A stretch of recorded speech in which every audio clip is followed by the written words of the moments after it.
Good morning. Now, let's take a look at this problem. In the diagram, px is the altitude from the right angle QPR of the right triangle PQR, as shown. Show that px squared equals qx times rx, pr squared is rx times rq, and pq squared is qx times qr. Now, this diagram hopefully looks very, very familiar, and it is very important in an upcoming lesson, and actually this problem itself is going to be very crucial to it. So, how can we approach this problem? Well, in the previous videos, I have shown you how we can show similarity between all the right triangles in this problem. So, one of the facts that we have previously established is that the triangle Q PR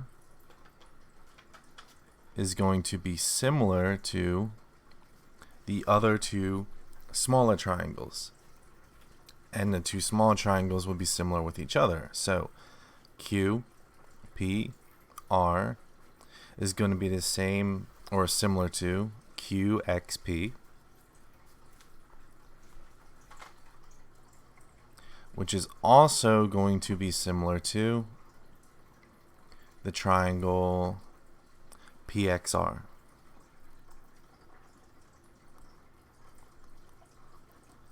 Now we can set up some ratios and see if we can find an appropriate answer. So, one of the first things I want is px in my ratio. So, I have two triangles with px in it, these later two, qxp and pxr. So I can establish ratios between those two triangles. Well, the first one I'll set up, I'm going to be going from like this one first to that one you could think of. I'm going to set up my px ratio. So px in this case would match up with rx in the other triangle. And that will be equal to, now in my problem, I also want px squared, which means I want px to be in my denominator. Well, what side in our QXP triangle matches with the px in the other one? Well, that would be qx. So qx is going to go here because I'm starting again from here and then going over to this triangle, and that matches with px. Now, we can just do an easy simplification. Multiply by rx on both sides to cancel out our fraction, like that, and we are left with px equals qx over rx times, sorry, not rx right there, but px times rx. And now we can multiply both sides by px to cancel out the other denominator. So multiply px on both sides, and these two will cancel out. So we are left with qx times rx. Now, we have px times px, which gives us that result that we were looking for, px squared. So, that is the first part already done. Now, let's move on to the next. So, now I am looking for PR. I want PR in my ratio. Well, we have two triangles with PR in it, QPR and PXR. So I'm going to be making my ratios starting at QPR and then moving over with PXR. And I'm going to be doing that over on the left side. So I'm going to start with PR on the top from the triangle QPR. So what side in PXR matches with PR? Well, that would be XR. If you're having a hard time seeing this, look at QPR, the bigger triangle. The medium-sized length is PR. So then I would look at PXR, and what's the medium-sized length on that one? That would be XR. So visually, if you're unsure, you can match it up like that.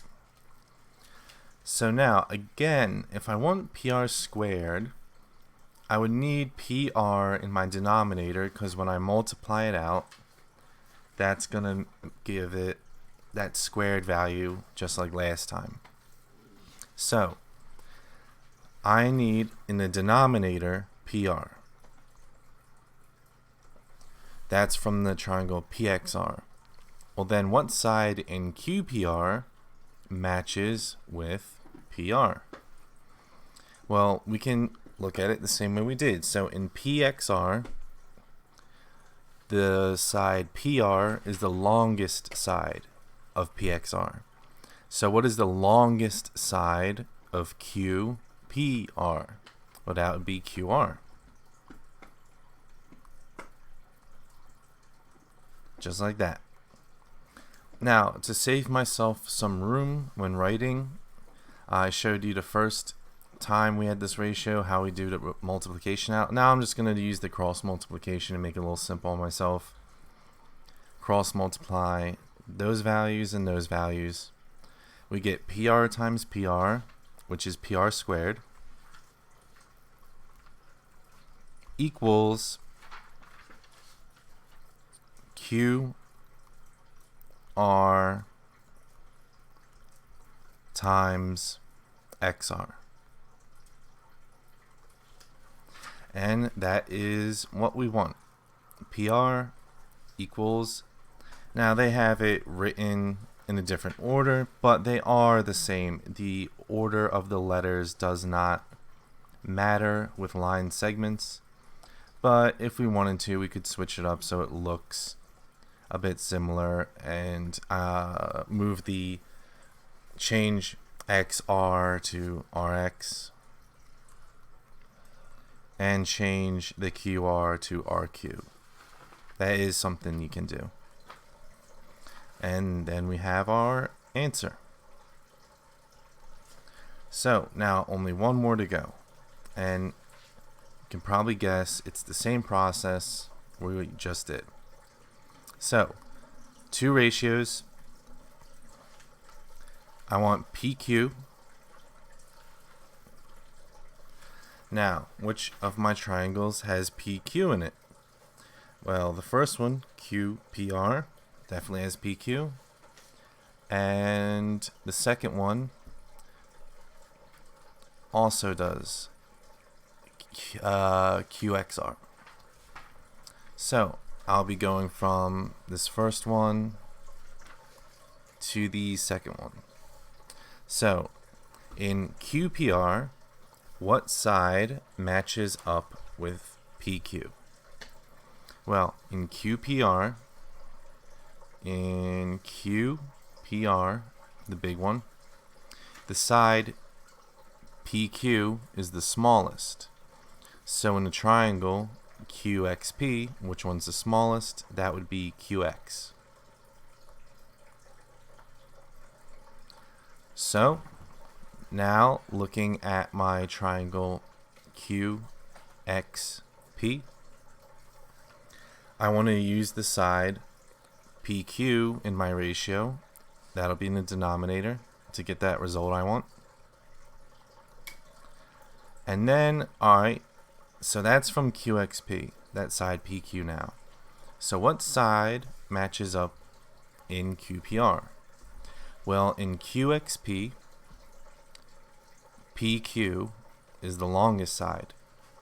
And in QPR, the longest side is QR.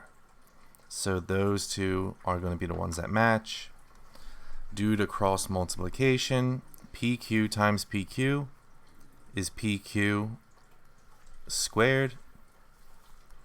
Then we have QR times QX, which is just QR times QX, giving us our result.